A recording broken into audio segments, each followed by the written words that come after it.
그리스도의 풍성하신 은혜와 사랑이 늘 함께 하시기를 바랍니다.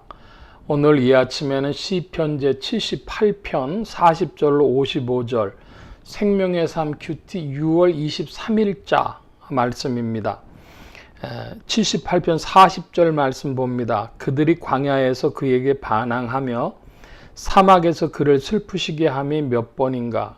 그들이 돌이켜 하나님을 거듭거듭 시험하며 이스라엘의 거룩하신 이를 노엽게 하였도다. 그들이 그의 권능의 손을 기억하지 아니하며 대적에게서 그들을 구원하신 날도 기억하지 아니하였도다.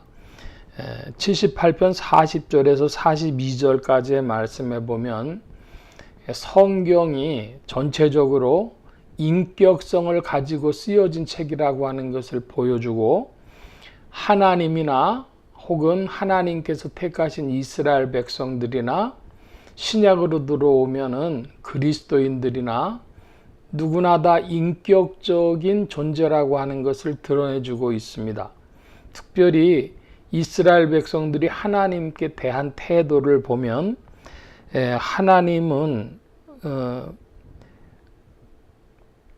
이스라엘 백성들에 의해서 시험당하신 하나님, 또 분노하신 하나님, 슬퍼하신 하나님, 거절당하신 하나님, 이런 여러 가지 방식으로 하나님이 이스라엘에게 대우받았고, 하나님은 그렇게 반응하셨다라고도 할 수 있습니다. 그러니까 우리가 생각할 수 있는 전능자 하나님, 인간이 발가락의 때만큼도 못한데 하나님하고 인간하고 무슨 관계성이 성립할 수 있느냐, 이렇게도 생각할 수 있고, 하나님은 전능하시고 인생들은 연약한 자들이기 때문에 하나님은 하늘에 계시고 인생은 땅에 있기 때문에 도저히 관계가 없을 것 같지만은 그 사람들의 태도 때문에 분노하시고 시험당하시고 슬퍼하시고 거절당하신 상처받으신 하나님이시다, 이렇게 표현할 수 있겠습니다. 하나님의 인격성, 우리 성경을 볼 때 그것을 좀 기억해야 되겠습니다. 73절입니다. 그때 하나님이 애굽에서 그의 표적들을, 소환들에서 그의 징조들을 나타내사 그들의 강과 시내를 피로 변하여 그들로 마실 수 없게 하시며 쇠파리떼를 그들에게 보내어 그들을 물게 하시고 개구리를 보내어 해하게 하셨으며 그들의 토산물을 황충에게 주셨고 그들이 수고한 것을 메뚜기에게 주셨으며 그들의 포도나무를 우박으로 그들의 뽕나무를 서리로 죽으셨으며 그들의 가축을 우박에 그들의 양떼를 번갯불에 넘기셨으며 그의 맹렬한 노여움과 진노와 분노와 고난 곧 재앙의 천사들을 그들에게 내려보내셨으며 그는 진노로 길을 닦으사 그들의 목숨이 죽음을 면하지 못하게 하시고 그들의 생명을 전염병에 붙이셨으며 애굽에서 모든 장자 곧 함의 장막에 있는 그들의 기력의 처음을 치셨으나 그가 자기 백성을 양같이 인도하여 내시고 광야에서 양떼같이 지도하셨도다. 먼저 52절까지 말씀을 보면 하나님이 어떤 하나님이신가? 그러면은 49절에 하나님의 인격성을 표현하고 있는데, 맹렬한 노여움과 진노와 분노와 고난 곧 재앙의 사자들을 그들에게, 천사들을 그들에게 내려보내셨다 그럽니다. 하나님은 노여움과 진노와 분노를 가지고 계신 하나님이시다 하고 할 때에 우리가 전능하시고 완벽하신 하나님만 생각한다면 이런 하나님을 생각할 수가 없죠.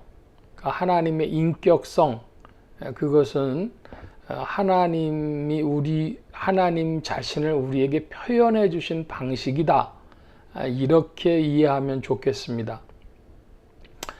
우리가 하나님을 이해할 수 있도록 우리의 이해력에 하나님 자신 맞도록 하나님 자신을 우리에게 표현해 주신 것이다.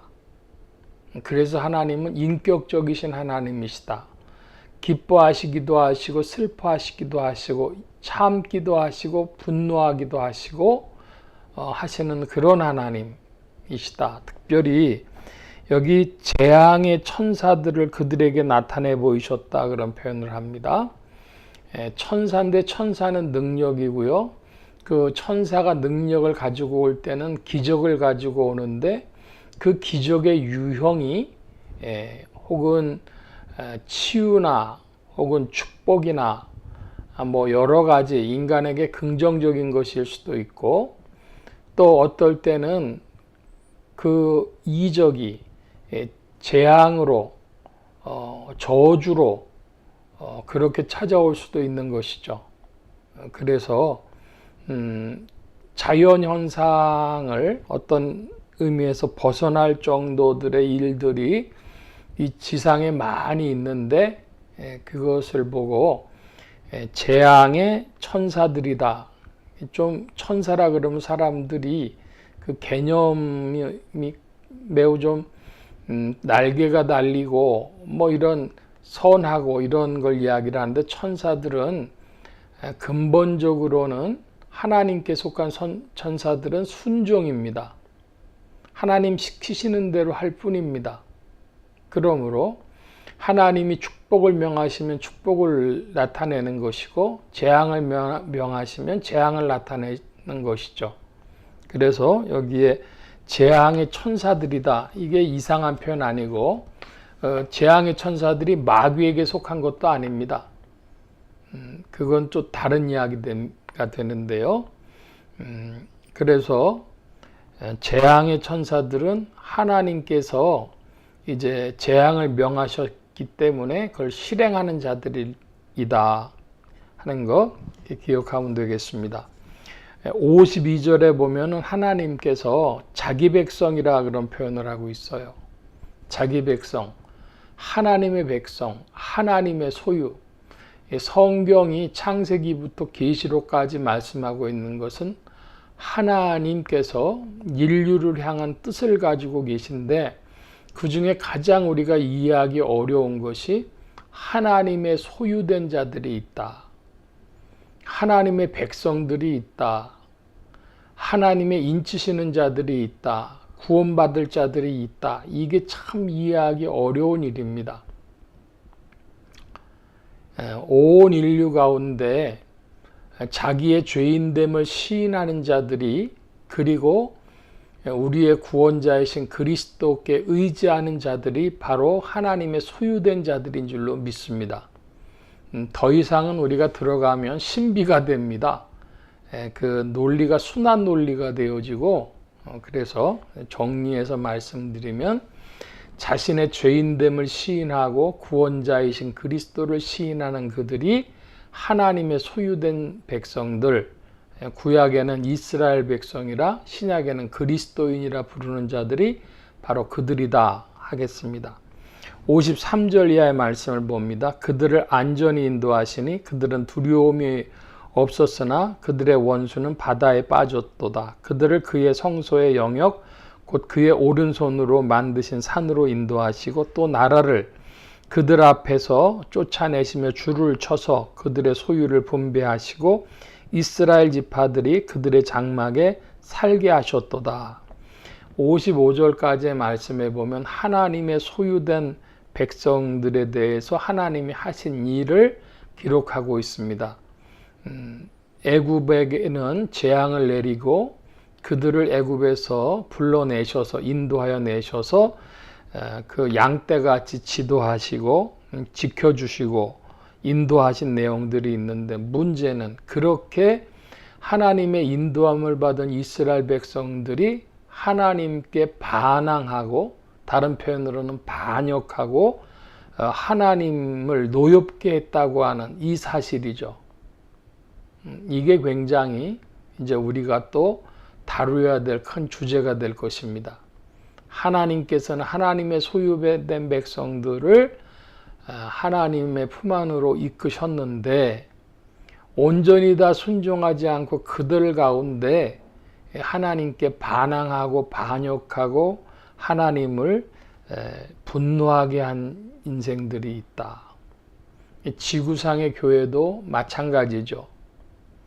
그래서 그들에 대한 심판, 하나님의 백성으로 부름을 받았지만은 순종하지 아니한 자들에 대한 심판의 이야기가 요한계시록이라고도 할 수 있습니다. 긴 말씀 드리지 아니하고 요한계시록은 지상교회에 하나님의 은혜가 임했으나 하나님의 은혜 안에 머물지 않고 불순종한 자들에 대한 심판을 표현하고 있다. 이렇게 말씀드리겠습니다. 오늘 말씀 여기까지 봅니다. 기도합니다. 만복의 근원 되신 주님 함께해 주셔서 오늘도 그리스도 예수의 밝은 빛 앞에 우리를 이끌어 주시고 성령으로 주장하심에 하나님의 이름을 존귀히 여기며 주 안에 순종하며 충성된 자들이 되어지도록 더욱 지도하시고 인도하여 주옵소서. 그리스도의 이름을 높이며 주님을 기쁘시게 하며 주님께 영광을 돌리는 지혜로운 그리스도인들, 지혜로운 성도들이 되어지도록 성령님 더욱 이끄심을 구하고 의지하올 때에 예수 그리스도의 이름으로 기도하옵나이다. 아멘.